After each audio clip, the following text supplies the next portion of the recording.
Okay, so while you guys are finding your seats, I'm just gonna introduce our next speaker. So we have Jason Bishop here. Jason and his wife Jason Bishop and his wife farm in Lincoln County. I couldn't even get that out. There we go. And Washington with their 4 children. He's a 5th generation farmer who returned to the farm in 2016 and took over large operations with his father in 2022. In a past life, he worked as an engineer for a large aerospace company in Western Washington. Jason is a problem solver, and the good news is there are a lot of problems to be solved in farming. The farm is dryland, small grains, hay, and livestock, with fields averaging an annual precipitation between 11 and 14 inches. So please help me welcome Jason.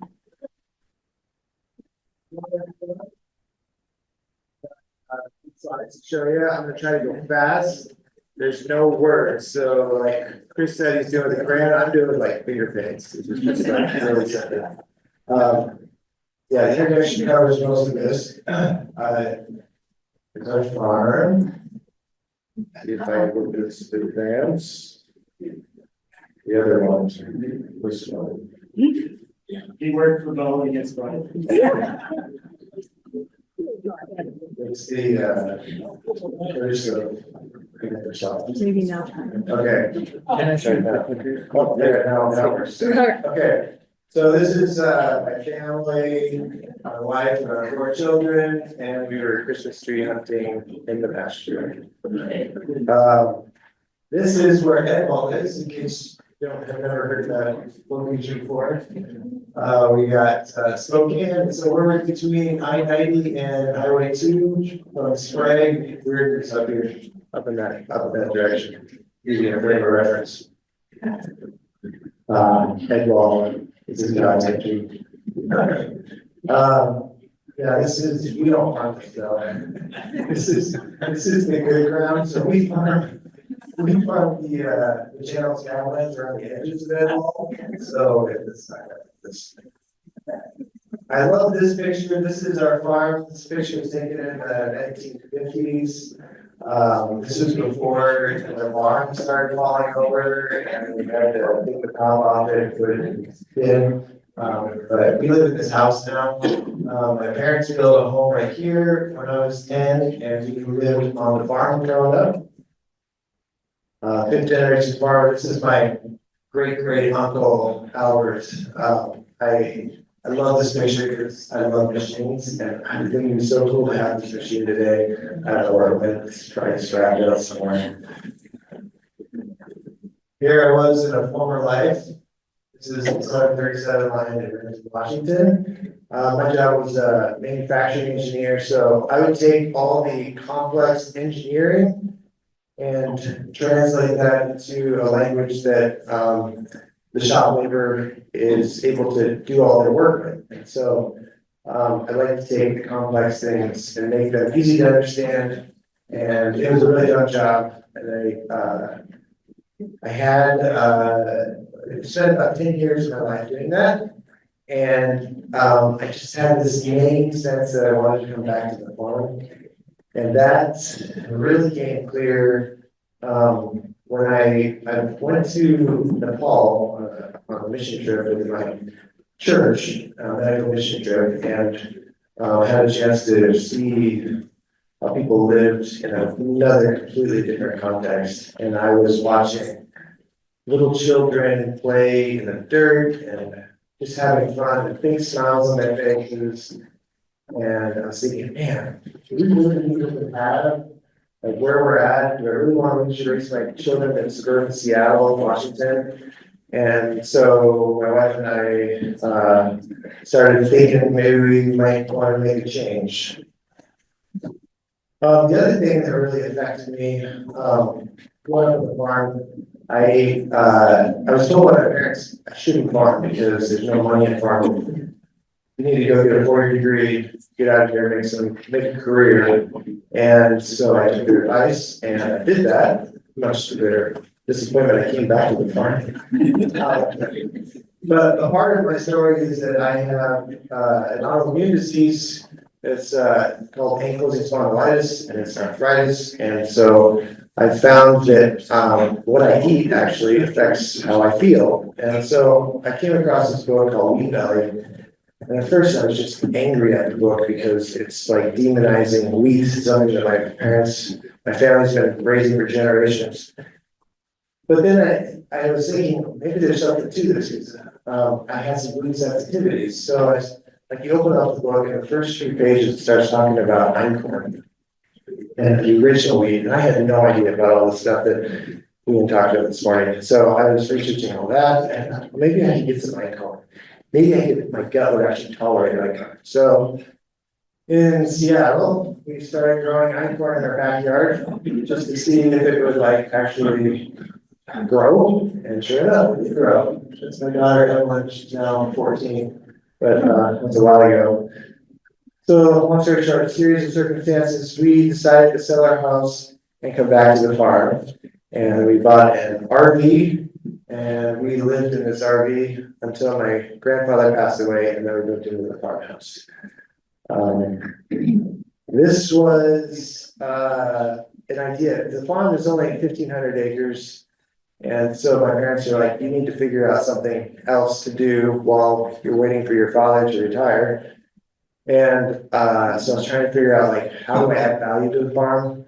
We didn't have any cattle in the operation, so I thought, well, maybe I'll just do that. So we added cows just to make things complicated. And we started looking at value-added grains because I was really interested in these heirloom and ancient grains because I was hoping that my body would be able to tolerate them and I could eat them. And so that's kind of where our first focus was. And I had to do contract engineering on the side as well.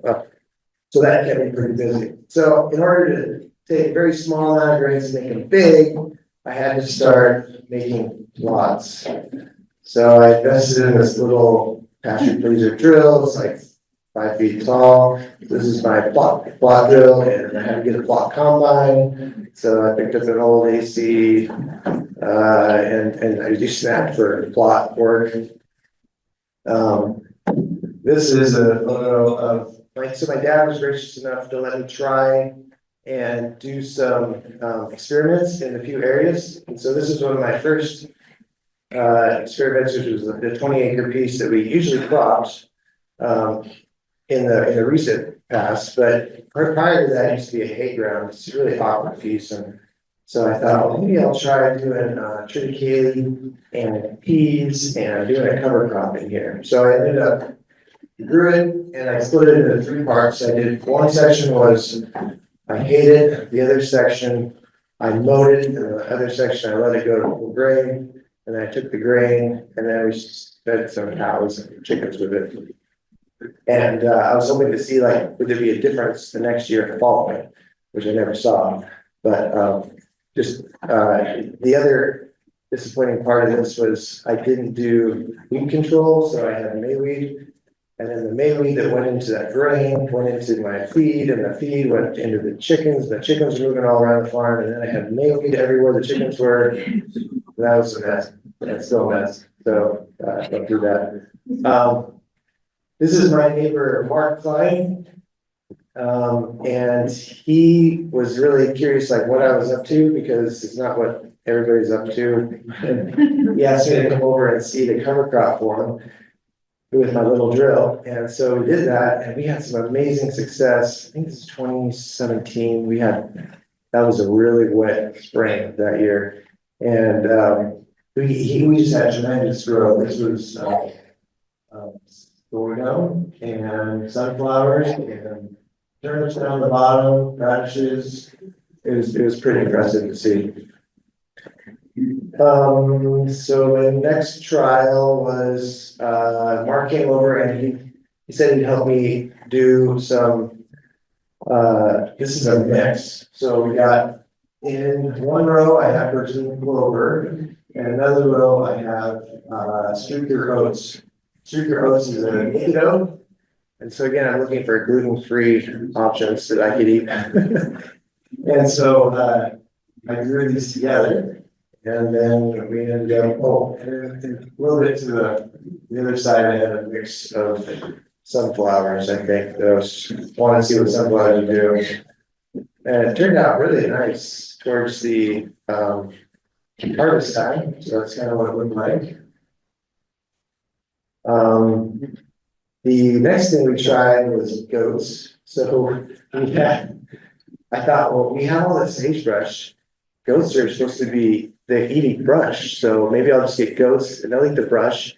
And then it'll be all good. And then I'll have less sagebrush, and then I'll get more cows. And I didn't quite work out there. It was more than I expected. Goats are fun, they're just not for me. Another thing, I was trying to figure out, like, how did they used to do this before we have this conventional system that we're in? And I was reading a lot about sweet clover, so I wanted to try eating sweet clover and some of my heirloom red wheat together on red 5. And so this is sweet clover down the bottom, and we got the red 5 covered up. Looks pretty good as well. And I also thought maybe I'll try it with vetch too. So you can see just a little bit of vetch here. This is the later stage. So word of the wise, don't do vetch plus a grain because it's hard to separate later. I recommend that. This is what it looked like after. So here's the red 5. It's a taller variety, it's not dwarfed. And then here it was at harvest time, here was the smoldering sweet clover in the bottom. All is well, right? It's all good. Well, wait till next year. Yeah, so here's next year. It took off way faster than I expected. And it didn't stop. I mean, it was like insane what that sweet clover did. I think we had a pretty good moisture that year, so that was good. I tried to come in a few weeks after this picture was taken, and couldn't even get my swather to get it through the machine. And when it was real thick, where the more moisture was, I had to give up. So here I am, like at harvest time, and this is the regrowth after my swather came through. But this is like sweet clover that's as high as I can get the header up to get through it. And so I thought, maybe I'll just try to cut some for seeds. So that's what I did. This is Craig Manson's place. He had the same issue, and so we thought, well, what if we tried roller clipping sweet clover? And so this is the experience of driving through sweet clover with a roller gripper, and this bucket was just filled with flower blossoms and insects. It'd be like the dream of an entomologist, I would think, to go through that field. It was pretty cool. Speaking of roller gripper, we had pretty good success, I think, terminating that crop, right? But we didn't always get a good crimp. This is over at my neighbor Mark's place. We found that if the crop is not thick enough, then it'll just pop right back up. You can't really get it to stop. So through this process of trying to do heirloom and ancient grains, I had mailed away and requested seed stock from one place was called the Coosa Seed Society. I don't know if they're around anymore, but you can get a bunch of different old varieties of grains, but they come in like little tiny packets the size of a business card. So you have to grow them out. And you can go from like a business card size packet to a sandwich bag size the next year. From the sandwich bag, you get to a gallon bag. And then from the gallon bag, I don't know what, because I didn't get past that. Maybe you can take it a little further, but I have a bunch of cool grains. I just don't have the time and resources to take it further. But I did take the acorn, and it's a beautiful grain. This was it's a black-headed grain, and I was hoping that going back to my gut issues and my arthritis, I was thinking that maybe this would make the difference in being able to eat meat again. The whole thing kind of got short-circuited by my wife learning about the long ferment sourdough process, we found out that I could eat almost any wheat as long as it went through that process. It didn't necessarily have to be einkorn or spelt or heirloom. It just had to be fermented, pre-digested to some degree. So I have a bunch of einkorn that I'm sitting on because I can't figure out how to get past the deholing piece. I mean, I could do it very small scale, but I need like a mid-scale method of deholing these grains to make it something that people could actually use. So it was a great idea. I'm not sure where to take it next. This is just getting into the cover crops. So my cattle herd, you saw starting, it got bigger over time. And then there was a drought that happened. And so I had to drastically reduce my herd. I'll get to that in a minute. We started doing, trying to do direct to consumer. So we were selling beef. That was a fun experience. We tried doing butcher boxes, we tried doing halves, we tried doing quarters. And there's many different ways you can do this. Custom, USDA. We had lots of friends on the west side of the state, so we had lots of customers. It was just a lot of work for my wife to like organize everybody. I think the most we did was 10 steers one year. And after that, she was like, I don't know how to do this again. So we in the future we just did halves and wholes. We got to the point where we could sell packaging our own flour, and so we would list it on the website. And the frustrating thing with that was you have it. It's going to take a while. You got to clean the grain. You have to grind it. You have to package it. You have to put it in a box. You have to pay postage. Postage to do a UPS flat rate box was just as much as what I was asking for the wheat itself. And I just felt like it was criminal to ask these people to pay for what they were getting, but people bought it. My wife was to the point where she's like, I can't do this all the time, onesie twosies as they come in. It's very disrupting to her like pattern of the week, and we homeschool the kids. And so maybe this might be something we'll get into later when we the kids get a little bit older. Maybe they can participate in this exercise. We thought, well, maybe our customers were asking us about Wagyu. And I was like, well, that sounds good. I like marbled meat. That sounds tasty. So I went down to WSU. They have a great breeding program, and I brought a bull back and introduced him to the herd. What I didn't know is that they're very athletic. So it turns out that all the calves can like clear a fence that is probably 4 feet tall, and they just leap over like a deer. I don't know what is in those genetics, but it was wild. So that, and the other fact is they grow kind of slow. They don't grow very fast. So ended up because there was a drought, I ended up getting rid of as many of those cows as I could, and I'm going back to my Galloway breed. They seem to be a lot easier to manage. This particular cover crop was a really fun cover crop because it was like a garden plot. There was dryland corn, and I had like pumpkins and squash and zucchini. And they jumped the fence, and this is the middle harvest. And I watched as I drove my combine by. I was like, I can't stop that right now. So like 2 days, it was like gone. The whole thing is exciting. This was a little plot I tried. It didn't work out. I was thinking I'd like to introduce feed into my cattle so I could up the omega-3s. And reduce the omega-6 ratios, because we are what our food eats, and my food is beef, and my beef was eating.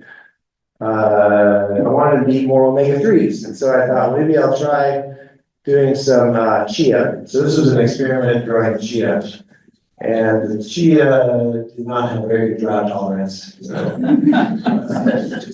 just didn't pan out. This was safflower, or not safflower, safflower. It's a sandpoint. I like this, it was big, I think you guys kind of introduced the idea, and I thought, well, this would be neat, because it has the lower tannins. Or no, it has something in it that makes it so that the cows don't bloat, so, it can also neutralize. It's what I ended up doing, is planting alfalfa and sandflower together, because it stops the bloat from the alfalfa, so I still have this, like that, it's good mix. Every year I like to try, last few years I've been trying a biological trial. And so this is, a look at a trial we did where I completely cut out all synthetics one year. And, my friend and neighbor Craig came over and we did some assessments, and some great dreadlocks coming off here. Made this like Muju Korean fancy potion that we put on.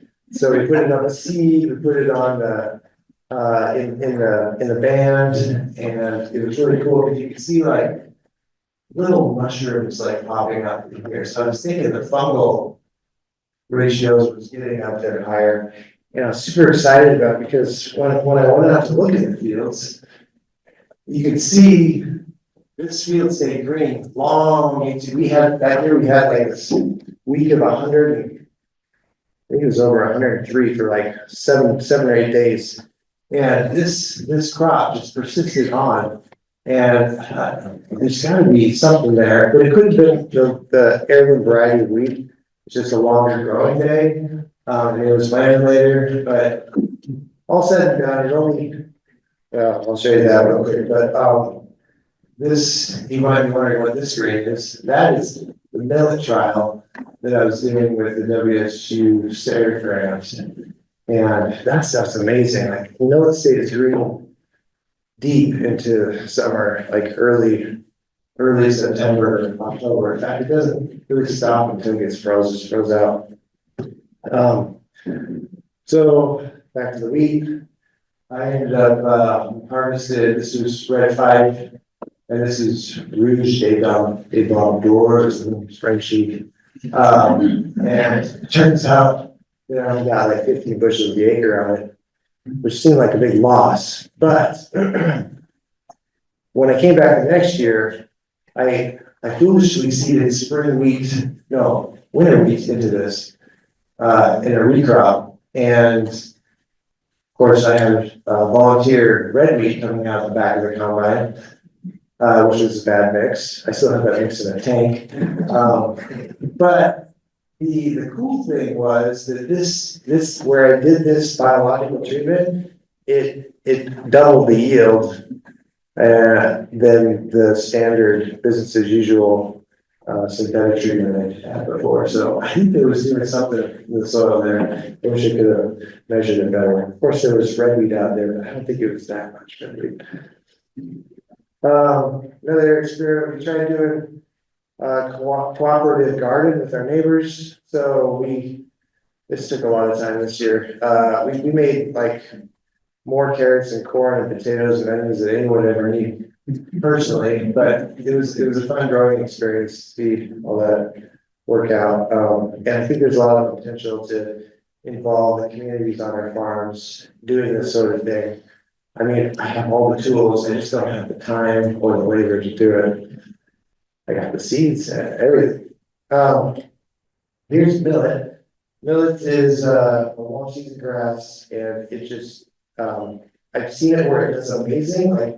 Like I'll pull up one of these fronds and it'll be I can be eye level with it, but in other spots I can barely see it. So I don't know why it's so variable. And so we were doing like 6 variety trials with this Sarah. And we couldn't tell the difference. I don't think they could tell the difference between all of them. They all look the same, just like crushed millet. This was a Piola trial I did with peas down there and canola. And the varieties that I chose didn't work out as well as I hoped. The canola kind of dominated it, and the peas never really, it was a winter pea that planted in the spring, and it didn't actually climb like I hoped.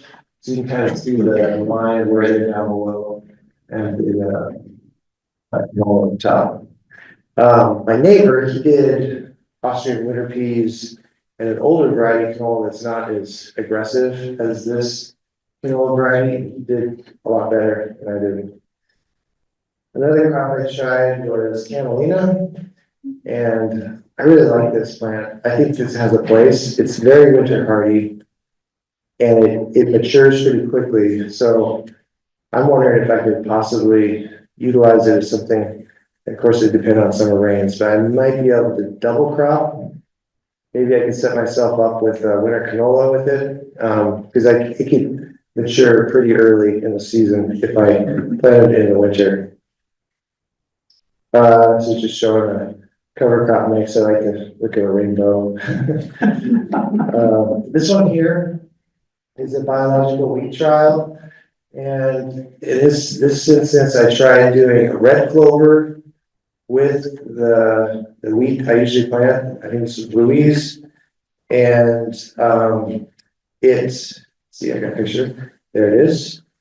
And I cut my rates by 50% of what I apply normally with my chemicals fertilizer. And with the biological treatment on the seed and in the band, I was able to beat my yield compared to my business as usual by 1 bushel per acre, which I thought was a win because my input costs were drastically less. Well, what's that in there for? This is a little experiment I had with I have a greenhouse that I was trying different seed trees, and so I bought a weed tent, indoor weed tent, and started growing wheat in my weed tent. And I've got some more trials in the works this spring. This is another thing I've been playing around with, that safflower. I've tried it for 3 years now, trying to increase my seed volume, and I think there might be a cool place for this. I called Global Harvest last night, left a message, tried to get numbers for you guys today, like what the new crop pricing is on safflower and millet, but I didn't respond, so you'll have to come on yourself. This was another alternative crop on the farm. We took our grains and fed them to some hogs, and we were having a fun time this fall. And then we also tried doing meat birds. So that was a fun experience. We did 60 meat birds with our neighbors and got those done. So let's see how many do on time. This is a picture I took. Not my field. This is not me. I was thinking about this because this was like Successful Farming, they have these magazines that are selling you products. Like this appeals to the farmer. And it was like, I don't remember what herbicide it was, but this is like what they're trying to sell you. Like, this is farming. This is what you do. Buy your stuff. Isn't that great advertising? Okay, so I just think this is such an ironic picture because that's not what we really need. This is when I came back to the farm. My parents they like to keep me up on the farming stuff. I don't know if they were subtle messages or what, but they would send me these magazines over to Seattle, and this one caught my eye. And it's this mom with her shopping cart. It said, "Meet your new boss." And I just think sometimes we get detached from what we're growing and recognizing that it's food. Like we're doing this because we're gonna eat it. And no mom wants her food to be raised by this guy. I don't. So you're called to be caretakers. Remember that Paul Harvey thing? God made a farmer. That's what I think the moms want from us. I think that's what we're called to be and caring for the ground that we've been privileged to steward. So I just want to leave you with that thought. And then also, I think that to make this work, we're doing a good job here today, but this really needs to be a collaborative process. And I know it's so tempting because I've been there and like, I've seen opportunities and I've been snubbed because there's this competitive spirit behind what we're doing, like, I found a niche, I'm not gonna tell anybody, or like, we need to have an abundant mindset and not a scarcity mindset, we need to be open and honest with the information we share, because if we don't, then it's just gonna lag the whole system. We can accelerate this process so much better, and if we work together, I think it's gonna be amazing. I mean, I've seen inside corporate worlds and how they think and how they move and how they process things. And the forces that we're up against in the petrochemical industries, they don't want us to work together and collaborate. They want us to continue doing our own thing, all isolated by ourselves. So I think doing things like this, getting groups together, finding other people that have common ideas is such a powerful way to accelerate this regenerative ag movement that we're trying to get to. So that's what I wanted to say.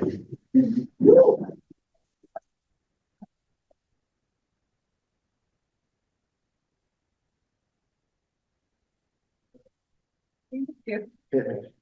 I'm sure you have no questions. Not even dollars. I was gonna ask, how could we help raise the tax and put it in a grain car or a rail car? I don't know, yeah, that's a classic. I heard the story and I thought, if I know the market, why grow it? Alternative products and those in. So I think there's some alternative crop options where one will actually sell, because we do run a business. I'm curious about your millet. When was that harvested? Did it dry down or did you have to swap it or? Yeah, so I've done two different ways. The first time I swapped it and then picked it up with a pickup header. The second time, or that was the second time. The first time I let it freeze and then tried to direct combine it, but when it froze, it kind of went in. And I had a hard time picking it back up. So I would recommend the swathing method. But the problem I had is my swather is only 12 feet wide, which is like running my combine that usually has a 25-foot header on it, only at half capacity. So I had a terrible time trying to keep the combine full, to keep the tank clean. So that's a little tricky. I'm not sure. I need a bigger swather. Yeah. Do you think Bowen's decline has anything to do with you leaving? I mean, you know, harder on graph, it maybe make a correlation.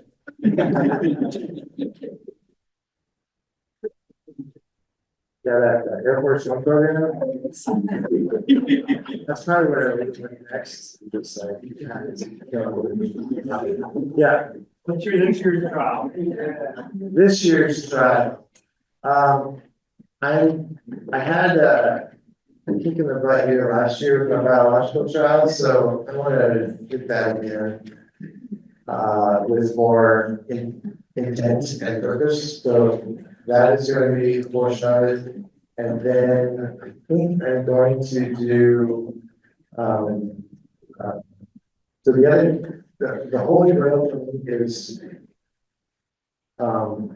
no-till organic. And if I could somehow figure that out. So I tried this last year, it didn't work because my timing was not good because my machines were not prepared in the right conditions. But I'm trying to raise winter triticale in a standing field of alfalfa and trying to take that off as grain. So that's another one of my projects. This is kind of more of a thought, and I don't really want it to become a political matter, but locally they're trying to remove the check dams to come up with Lewiston, which would put another obstacle on transporting raw goods out of the area. What sort of thought would you be to consider more value added products locally rather than relying on raw exports? Yeah, I would love that everything that came off my farm went into a local market. That would be, man, that would be wonderful. So my campaign is going global.